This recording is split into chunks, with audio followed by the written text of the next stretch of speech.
Hey guys, today I'm reviewing the Daybird stainless steel auto winding mechanical wristwatch. That's Deal Extreme 44298. So let's go ahead and look at the packaging here. This is the box it came in. You can see right here it's dented, and here it's actually been creased a little bit. I find that that's pretty much typical for Deal Extreme. They seem to not be able to package stuff in a way that comes to you safely, but hey, it's free shipping, so can't complain. Moving on, let's go ahead and open it here. You can see the manual it comes with. I don't really know what's up with the park bench and all that, but hey, whatever. It has instructions in Chinese and English. I would call this more Chinglish. It's somewhat poorly written, but it gives you a basic idea of maintenance and that kind of stuff. It doesn't appear to be model specific. This looks like it actually covers a few different models because it mentions features that this watch doesn't actually have.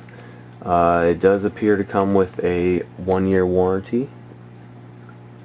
So yeah, that's interesting to know. Moving on to the actual watch here. Let's just take it out. As far as features, this does have a stainless steel case, a stainless steel bezel, it's a glass window, and a nice silicone band. This band is actually quite nice. It's very flexible and it feels pretty sturdy. It's well attached here at the joint. That feels pretty good. You can see on the back here it has little grooves, etching, or whatever you want to call it. And that just basically helps hold your wrist, hold the watch in place on your wrist, I should say. And it does work pretty well. It also has little venting here, and that works quite well. Silicone bands can be kind of nasty and muggy if it's hot, but that seems to do a pretty good job ventilating it. So let's start with a close-up of the watch here. Yep, there we go. Alright, you can see the skeleton movement in there and the little balance wheel over here. It's just a standard watch face, no complications, just tells time. It has a non-functioning tachymeter here, and it has this little dial in the middle which just shows, it's just 0 to 60 basically. Minute counter, I suppose.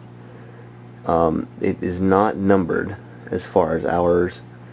It just has little indicators there, and they're not quite lined up just right, but it's not really noticeable unless you're really looking for problems. So that's the watch face. Let's go on to the back. Now this is an auto winder, so you can see the escape wheel, or not the escape wheel I should say, but the winding wheel right there. That works by kinetic energy. Just your moving of your wrist and all that throughout the day would, in theory, charge the watch up and rewind the spring more. However, it seems like it doesn't really work very well, and I've even sat there and just spun this thing in circles, and it doesn't seem to do much of an appreciable charge. It is working. I can see it turning the other gears, but not that well. Which brings me to one problem with this watch. Fully wound with the spring completely tightened until completely dead with the spring fully relaxed is only about 24 hours, I'd say. Maybe not even that. And that's when you're wearing it. If you weren't wearing it, it would be even less, because you don't get that charging from the wheel, from the balance weight right there. So that's kind of a con there for me. I know skeletons don't stay wound that much, but I have another skeleton that stays wound for almost 3 days on one wind. Also, as far as winding, you can see the little wheel here. This is a double function wheel. You can change the time via that method, and it also will wind the spring. However, on my model, don't know why, but it actually will not turn unless I have the watch upside down. And then even then it feels like a gear is stuck or something, but now it'll turn, and now I can wind the spring.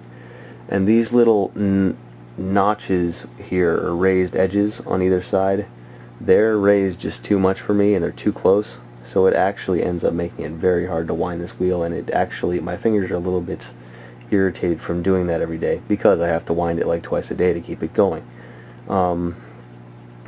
Anyway,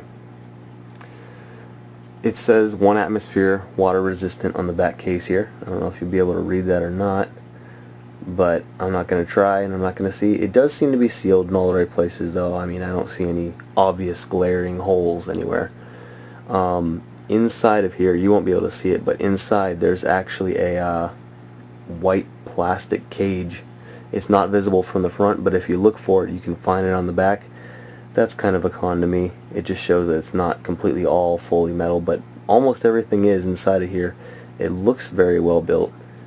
I just wonder about accuracy and time and all that, because I'm losing, when I first got this watch, it would be losing a few hours a day and it would randomly stop. The balance wheel or escape wheel here, let me just let it refocus, the balance wheel would just randomly stop, and it wouldn't just all of a sudden jam, it would actually just completely slow to a full stop. I don't know why that is, but it was as if it's being slowed down by friction or something like that, and it wouldn't matter if it was fully charged, almost empty, right in the middle. Just didn't seem to matter. It would just randomly do that, and it would do that maybe a dozen times a day at one point. It has since stopped doing that. It actually hasn't done that in a couple weeks. I've had this watch for about 3 weeks now, I'd say. 2 or 3 weeks. It now keeps time pretty accurately. I'd say it maybe loses, I don't know, 2 minutes a day, which is not nearly as bad, but I'm still not completely satisfied with that. I know skeletons aren't supposed to be quite as accurate just from the principle of how they work, but I know that there's plenty of watches out there that are more accurate than that, and after all, it is a watch, so what good is it if it doesn't keep time? It's more just a cosmetic piece of jewelry or something like that. I want my watch to be able to keep good time, but we'll see, because it does seem to be, I don't know if it's wearing in or something like that, but it does seem to be improving steadily, so maybe it'll end up being a nice, accurate watch. I will be keeping it because I don't want to bother returning it or anything, and it does seem to be improving, like I said. Anyway, yeah, I don't really know what else to say. I should point out right here, the clasp is metal as well. I don't know if it's stainless, but it is a metal clasp, and it feels nice and sturdy there. This has a pretty good range of adjustment. It fits an average size man's wrist pretty well. So, yeah, I'll just give you another close-up to leave. There you go. And let's show you the back here.